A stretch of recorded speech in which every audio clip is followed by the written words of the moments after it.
जी viewers, आज हमने बहुत ही मज़ेदार और लाजवाब शाही बादामी कौरमा तैयार किया है। बहुत ही मज़ेदार और लाजवाब ये तैयार हुआ है। रेसिपी जानना चाहते हैं तो वीडियो को बगैर स्किप किए एंड तक वॉच करें। बहुत ही मज़ेदार और लाजवाब हमारी ये आज की रेसिपी है।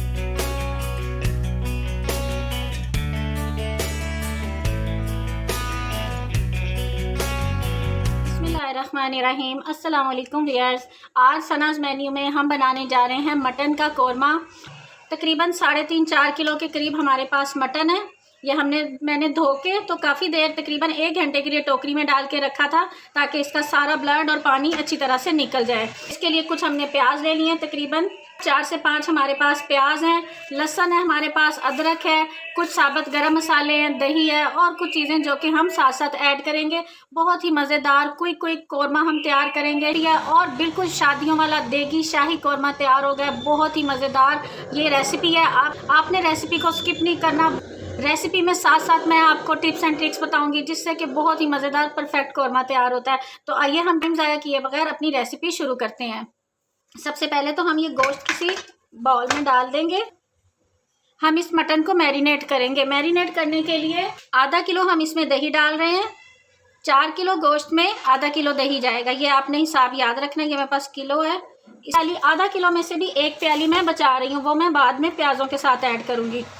4 किलो गोश्त है तो 4 टेबलस्पून हम इसमें लहसुन अदरक का पेस्ट डालेंगे। ये देखें, 4 टेबलस्पून लहसुन अदरक का पेस्ट हो गया। थोड़े से हम इसमें साबुत गरम मसाले ऐड करेंगे। देख सकते हैं, थोड़ी सी बड़ी इलायची, दालचीनी, काली मिर्च, लौंग और थोड़ा सा ज़ीरा, ये हम इसमें शामिल कर देंगे। अभी हमने मज़ीद इसमें और कुछ भी शामिल नहीं करना, जस्ट यही मसाले हमने इसमें डाल के इसको अच्छी तरह से मिक्स करना है।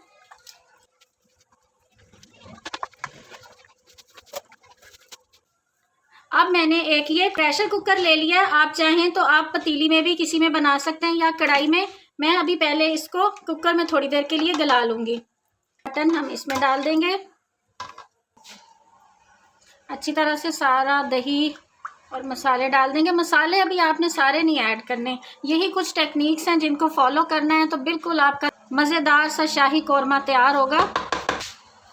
इसको अब हम चूल्हे पे पकने रख देंगे और दही और गोश्त के पानी में ही हमने इसको पकाना है। मज़ीद हमने इसमें पानी ऐड नहीं करना। आइए अब हम इसको चूल्हे पे पकने रख देते हैं। इस गोश्त को हमने मीडियम फ्लेम पे पकने रख दिया है और इसमें हमने बिल्कुल भी पानी ऐड नहीं किया। इसको अब हम 10 मिनट बाद चेक करेंगे। बस जब तक गोश्त गलता है तब तक हम अपने प्याज की कटिंग करके इनको फ्राई कर लेते हैं। इस तरह हमारा काम जल्दी हो जाएगा।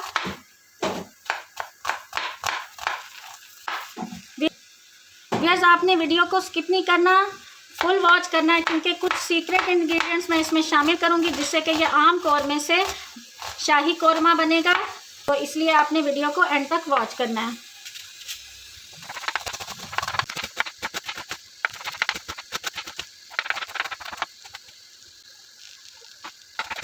व्यूअर्स, ये प्याज हमारे कट चुके हैं। आइए हम इनको फ्राई करते हैं।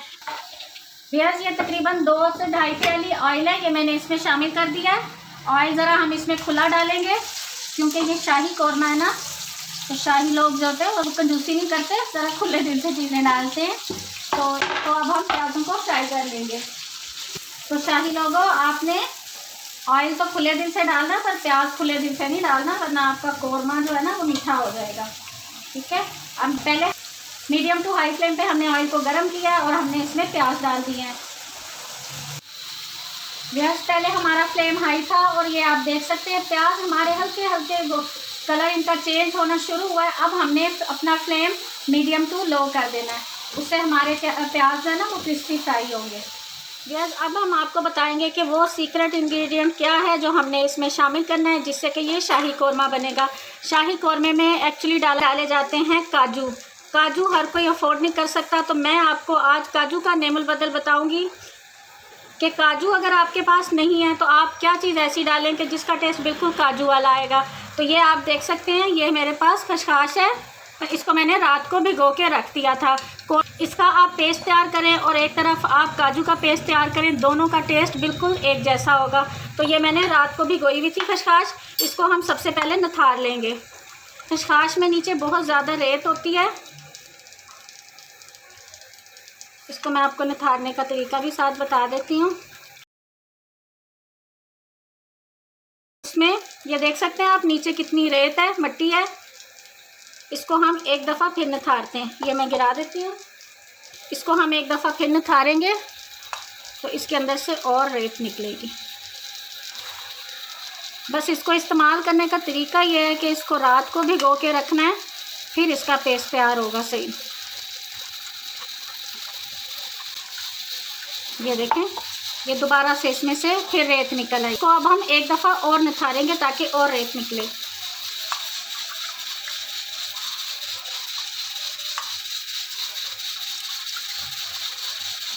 ये देखें, तीसरी बार भी इसमें से रेत निकली है। अब ये खशखाश हमने निथार लिया है, आप देख सकते हैं। इसमें से हम पानी इसका गिरा देंगे और ये आप देख सकते हैं मैंने गर्म पानी में बादाम भी गोए हुए थे, ये बादाम भी हम इसमें शामिल कर देंगे। इनके छिलके उतार लेने हैं और ये बादाम भी इसमें हम शामिल करके तो इसका हम पेस्ट, बिल्कुल फाइन पेस्ट तैयार करेंगे, ठीक है। ये तकरीबन 1 मुट्ठी के बराबर बादाम थे जिनको कि मैंने इसमें शामिल कर दिया। मैं इसके छिलके उतार के इसका पेस्ट बना के तो फिर आपको दिखाती हूँ कि क्या करना है। बस गोश्त हमारा गल चुका है। प्याज भी हमने फ्राई करके निकाल लिए हुए हैं, ठंडे हो रहे हैं क्रिस्पी होने के लिए। ये हमारे पास कुछ बादाम है, आप बादाम के साथ काजू भी ले सकते हैं। इनको अब हम इस ऑयल में थोड़ा सा फ्राई कर लेंगे ताकि ये क्रिस्पी हो जाए।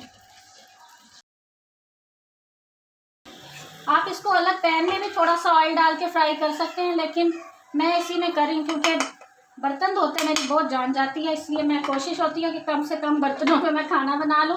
तो ये अब हो गया। अब इस ऑयल में ये जो हमने प्रेशर कुकर में गोश्त को गलाया था ये डाल देंगे।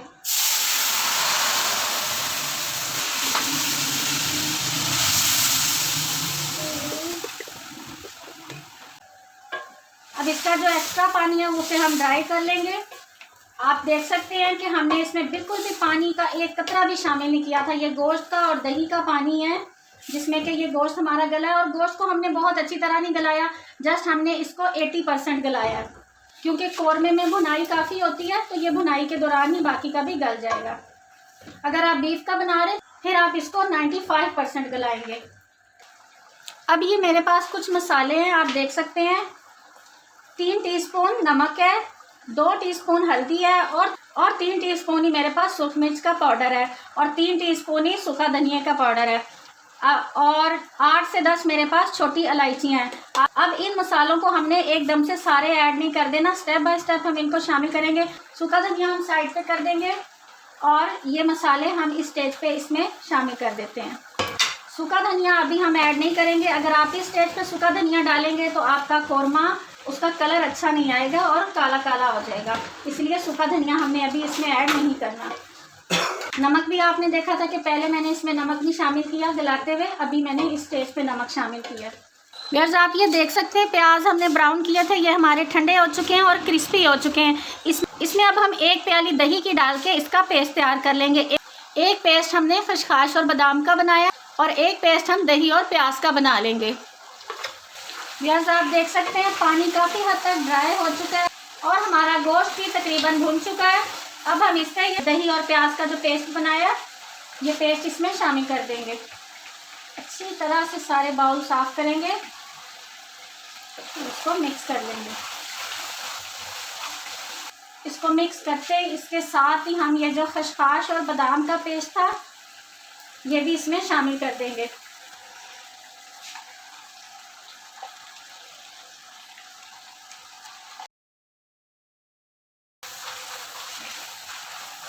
बस अभी से माशाल्लाह इतनी प्यारी खुशबू आ रही है ना कि मैं आपको बता नहीं सकती। काश कि मैं वीडियो में आपको इसकी स्मेल भी करवा सकती। देखिए माशाल्लाह कितनी प्यारी इसकी लुक है, कलर कितना प्यारा आया है इसका। अभी तक आप देखें मैंने इसमें सूखा धनिया शामिल नहीं किया है। आप ये सारे स्टेप फॉलो करेंगे तो आपका मज़ेदार शाही कौरमा तैयार होगा। यस देखें माशाल्लाह हमारे गोश्त की बहुत ही अच्छी सी भुनाई हो गई है और माशाल्लाह माशाल्लाह बहुत ही प्यारी खुशबू आ रही है। इस स्टेज पे हमने क्या करेंगे, 1 लीटर तकरीबन पानी शामिल करेंगे ताकि गोश्त में जो थोड़ी बहुत कसर है ना वो हमारी कवर हो जाए और गोश्त हमारा सॉफ्ट हो जाए अच्छी तरह से। आपको पता है ना कि मैंने बिल्कुल इसको 80% गलाया था। इस स्टेज पे अब हम इसमें ये सूखा धनिया का पाउडर शामिल कर देंगे। आपने इसी स्टेज पे इसको शामिल करना, पहले नहीं करना। और देखें, घर के मसालों से, बाज़ार के मसाले के बगैर हमने इसको तैयार किया है। खुशबू इसकी डब्बे के मसाले से भी कहीं गुना ज़्यादा मज़ेदार है। आधे घंटे के लिए कवर करके रखते हैं और अब हम मिलते हैं आधे घंटे के बाद। फिर कौरमा पकते काफ़ी देर हो चुकी है, इसे चेक करते हैं। 1 टेबलस्पून भर के गरम मसाला पाउडर शामिल करेंगे, थोड़ा सा हरा धनिया डालेंगे और कटा हुआ अदरक डालेंगे और फ्लेम ऑफ करके 5 मिनट के लिए हम इसे कवर करके रख देंगे ताकि हर चीज़ का फ्लेवर इसमें अच्छी तरह से आ जाए। बेस 5 मिनट हो चुके हैं। आइए अब हम इसे डिश आउट करते हैं।